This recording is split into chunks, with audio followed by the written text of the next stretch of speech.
Today we're going to take a quick look at an often overlooked form of opal, Andamooka opal. Where does it come from? How is it mined? What does it look like and how to identify it? We'll touch on its commonly performed sugar treatment and lastly, a little about its history. Andamooka opal comes only from Australia and is mined from an area in and around Andamooka, Australia. So simply put, it's named for its origin, and that is why it comes from only one small area of the world and nowhere else.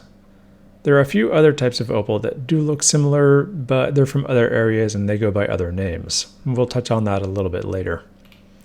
So the town of Andamooka opal is located in South Australia. That's the province of South Australia.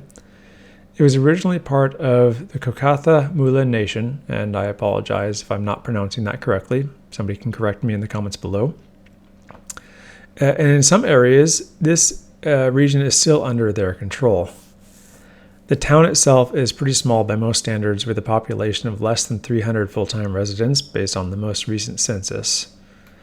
And while communities have been in this area for hundreds of years, opal wasn't discovered here until the 1930s. After that, the town slowly grew and consisted mostly of miners and their camps, eventually a post office and a general store. The town's current name was not established until 1990, and at the current time, the town still has very limited amenities and is a long drive from the closest major cities. The Cooper Pedy opal fields lie about 175 miles to the northwest, and the Lightning Ridge opal fields lie 650 miles to the east. So the Andamooka opal fields are their own geographically separate opal fields. The opal found in Andamooka is generally located closer to the surface and can be often excavated by skimming the top layer off with heavy equipment like a bulldozer, or, before bulldozers were more common, with pick and shovel. This easier and lower cost access to the gems has made Andamooka opal an attractive site for lower budget operations or mom and pop style mining with minimal tools and capital needed. The downside is the opal is more scarce than in Cooper Pedy or Lightning Ridge and is often not of high quality. With that said, quality pieces have been found in this area. In the most basic of terms, Andamooka opal is essentially a limestone host rock, and it has a crystalline structure of precious opal mixed in. The grain of opal and rock is so well combined that you end up with a rock that has a base color of the host rock, which is generally a pale white or cream, with the play of color of opal mixed in. In most cases, this is a pale creamy color with flashes of color across the surface. One of the benefits of matrix opal is that it's usually non-directional and has the play of color that permeates the entire stone. So as a cutter of the stone, you have a lot of freedom on how you want to cut the stone into a finished gem. The downside is that the host rock in this case is also white, and this makes it harder to see the play of color. In some cases, it can also be a brown or tan. And while this makes it easier to see the flashes of color, the tans and browns are not as desirable to many buyers. So, are there lookalikes that look like Andamooka opal? Yes, there is actually quite a few. We're going to go over a couple of these real quick, but it's always best if the seller is disclosing the location of the stone so that you know what you're getting. The first is fairy opal. Fairy opal comes from Australia and is usually mined in the Queensland opal fields. It is made up of a sandstone matrix and is almost always treated to obtain its signature black base tone. It must be treated with resin or glass filler in order to maintain a polish, otherwise it will not achieve a high gloss finish. One very common telltale sign that you're looking at fairy opal is that the colors tend to form in bands rather than more randomly. Another opal type is called Honduran opal, obviously mined in Honduras. This type of opal is very similar to fairy opal in appearance, but it has one major distinction.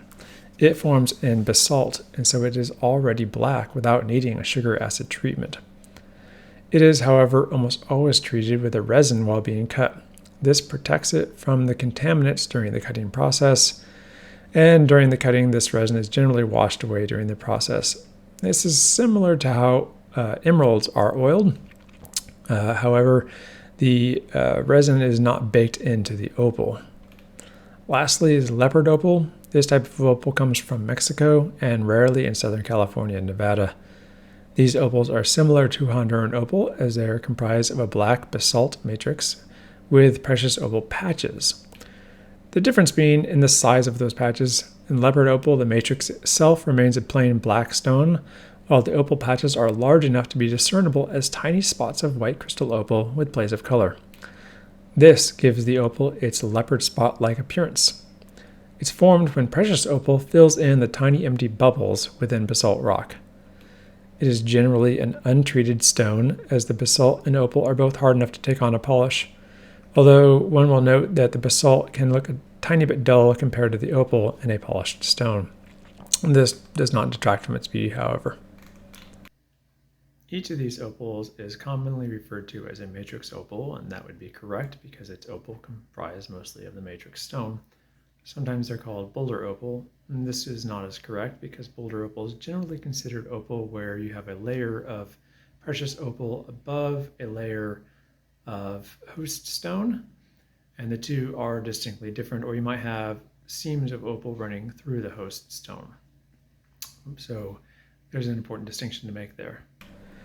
So let's talk a little bit about the treatment. I've already mentioned it a few times. It is typically called a sugar acid treatment, and as the name suggests, it is performed by cooking the opals in a sugar solution and then treating them with acid. Typically, sulfuric acid is used. This essentially burns the sugar, which is absorbed into the porous matrix of the stone, giving the stone a darker background tone. I'm not going to go deep into this subject as there are already a couple of other videos that will explain it in more detail. But just know that if you're looking at a black Andamooka opal, then it has most likely undergone some form of this process to turn it black. So, while some folks feel that the darkening process increases the stone's value and beauty, others prefer to leave it as it was found. This is more of the beauty lies in the eyes of the beholder type of situation. Historically, the sugar treatment was not always standard practice. In fact, one of the most famous opals was untreated Andamooka opal called the Queen's Opal. This 203-carat oval cabochon was mined in Andamooka and set in palladium and diamond necklace. It was also accompanied by a matching pair of earrings. In this image, you can see just how large this opal was.